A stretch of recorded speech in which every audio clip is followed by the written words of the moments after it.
Find करनी है। Self induced EMF, excuse me, ये रिकॉर्डिंग हो रही है, आपकी आवाज नहीं आ रही है। सेल्फ इंड्यूस्ड ईएमएफ में हमने कुछ टर्मिनोलॉजीज को सबसे पहले डिस्कस करना है कि चेंजिंग मैग्नेटिक फ्लक्स की वजह से मैग्नेटिक फ्लक्स किसी वायर का चेंज हो तो उसमें करंट इंड्यूस होता है। और मैग्नेटिक फ्लक्स कब चेंज होता है या मैग्नेटिक फील्ड कब चेंजिंग हो सकती है, जब आपके पास मैग्नेट और कॉइल दोनों क्या हो, मोशन में हो, तो वो क्या इंड्यूस करेंगे, ईएमएफ इंड्यूस करेंगे। मेरा मतलब कहने का ये है कि वायर में से या मैग्नेट में से कोई एक चीज अगर मोशन में हो, कोई एक चीज अगर मूव कर रही हो, तो हमारे पास क्या होता है, सर्किट के अंदर, कॉइल के अंदर करंट इंड्यूस होता है।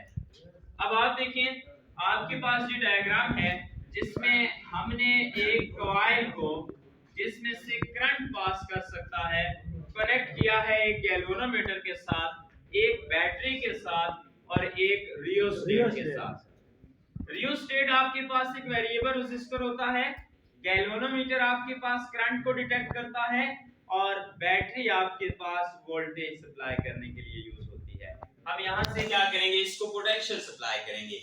अब हम ये बात जानते हैं कि जब हम इसको कॉइल के साथ कनेक्ट करेंगे तो आपके पास यहां से करंट मूव करना शुरू कर देगा। और ये जो करंट हमारे पास मूव करेगा, ये करंट इस तरह से मूव करेगा, तो रखना कि ये जो कॉइल है इसमें मैग्नेटिक फील्ड जो है वो क्रिएट होगी, क्योंकि हमें पता है जब कॉइल में से करंट गुजरेगा तो मैग्नेटिक फील्ड होगी। हमने क्या कहा, इसमें क्या इंड्यूस हो जाएगी, मैग्नेटिक फील्ड इंड्यूस हो जाएगी। अब ये जो मैग्नेटिक फील्ड है, अगर इस मैग्नेटिक फील्ड को मुझे रखना, यहां से हम रियोस्टेट से करंट कम ज्यादा करेंगे तो ये मैग्नेटिक फील्ड क्या होगी, चेंज होगी। ये मैग्नेटिक फील्ड क्या होगी, चेंज होगी। और ये जो मैग्नेटिक फील्ड चेंज होगी, इस बात को ध्यान से सुना, ये जो मैग्नेटिक फील्ड चेंज होगी, तो ये चेंज ऑन मैग्नेटिक फील्ड में जब चेंजिंग आएगी इस कॉइल की सराउंडिंग में, तो कॉइल में एक सेल्फ ईएमएफ इंड्यूस होगा जो इस ईएमएफ के रिवर्स डायरेक्शन में होगा। क्या होगा, कॉइल के अंदर एक अपना नया ईएमएफ इंड्यूस होगा। कॉइल के अंदर वंस अगेन एक करंट जनरेट होगा, वो इस करंट को इंक्रीज नहीं करेगा बल्कि अपोजिशन देगा, क्योंकि वो करंट क्या होता है, इस करंट की डायरेक्शन से अपोजिट डायरेक्शन में होगा।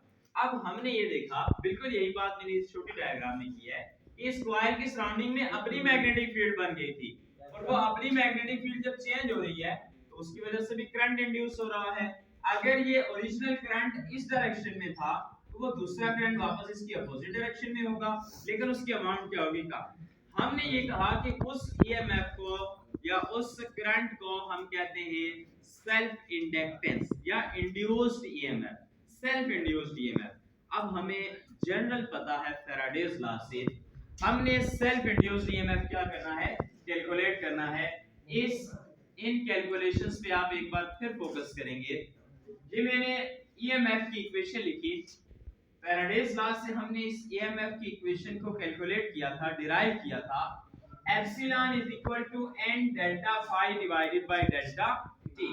ये आपके पास जो एप्सिलॉन है वो किसके इक्वल है, n delta phi divided by delta t, जिसमें n नंबर ऑफ टर्न्स थे, जिसमें delta phi change in flux था। इसी तरह से आपके पास ये जो t है ये टाइम है, ओके। अब इसको हमने यूज किया, इस इक्वेशन को अगर आप गौर से देखें तो epsilon is equal to n delta phi divided by delta t है।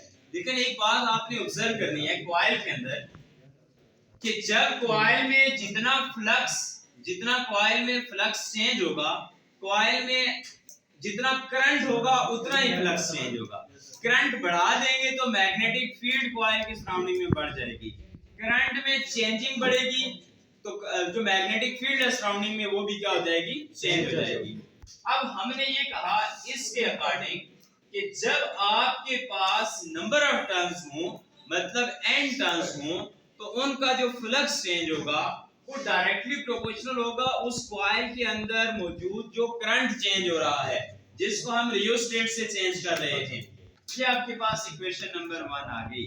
इक्वेशन नंबर ए के अकॉर्डिंग आप उस इक्वेशन को लिख सकते हैं epsilon is equal to 1 over delta T, यानी डेल्टा टी को साइड पे करें and delta phi.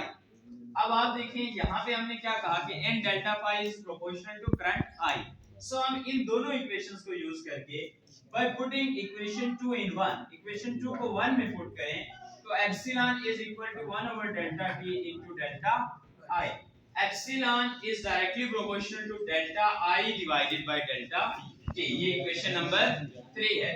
Epsilon is equal to, जो रखना, constant delta I divided by delta T.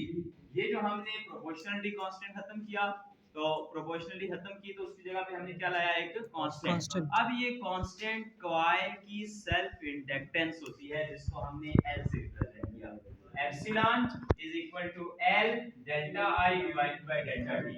Epsilon is equal to L delta I divided by delta T, जबकि L किसके equal है, constant है। और आप L को क्या लिख सकते हैं कि ये आपके पास इज कॉल्ड सेल्फ इंडक्टेंस और इंडक्टेंस ऑफ कॉइल। अब आपके पास इक्वेशन 4 बनी, मुझे रखना, अगर हम ये करें एक ईएमएफ यहाँ पे आया और एक ईएमएफ किस में है, इक्वेशन ए में है। इन दोनों को कंपेयर करें, फैराडेज लॉ को इस इक्वेशन के साथ कंपेयर करें। याद रखना हम जितने भी नेक्स्ट टॉपिक पढ़ते जाएंगे उनमें फैराडेज लॉ जो है वो इन सब इक्वेशंस को जो है वो सॉल्व करने में हमारी हेल्प करेगा। सो हमने क्या किया, इक्वेशन 4 को a के साथ कंपेयर किया। आपके पास n delta phi divided by delta t, यानी ये वाली टर्म यहाँ पे ले आए इज इक्वल टू दिस। ये वाली टर्म वापस हमारे पास कहाँ आ रही है, यहाँ आ रही है।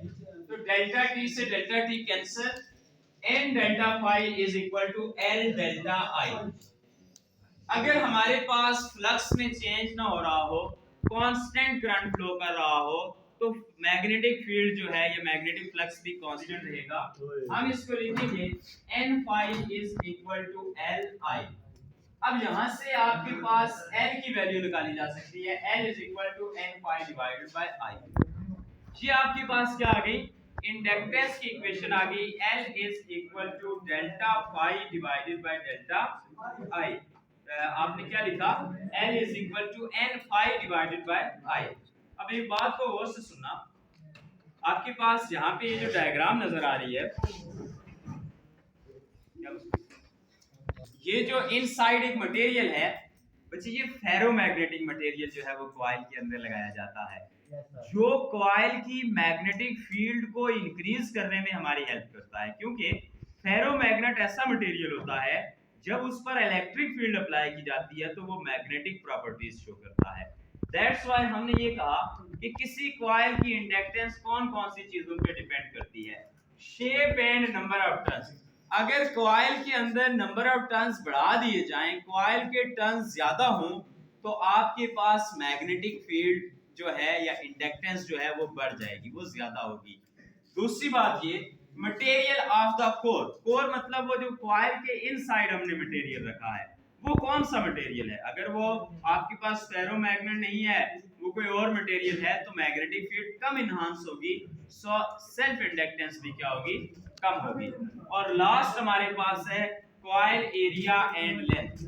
कॉइल का एरिया कितना ले रहे हैं हम, जितनी बड़ी हमारे पास कॉइल होगी, जितनी उसकी लेंथ होगी, उतना ज्यादा EMF induce, self EMF induce होने के चांसेस ज्यादा होंगे। सो इन तीन फैक्टर्स पर जो है वो ईएमएफ क्या करती है, हमारे पास जो है वो सेल्फ ईएमएफ डिपेंड करती है। तो इसको हमने क्या कहा, ये था आपके पास सेल्फ ईएमएफ। नेक्स्ट हम बात करते हैं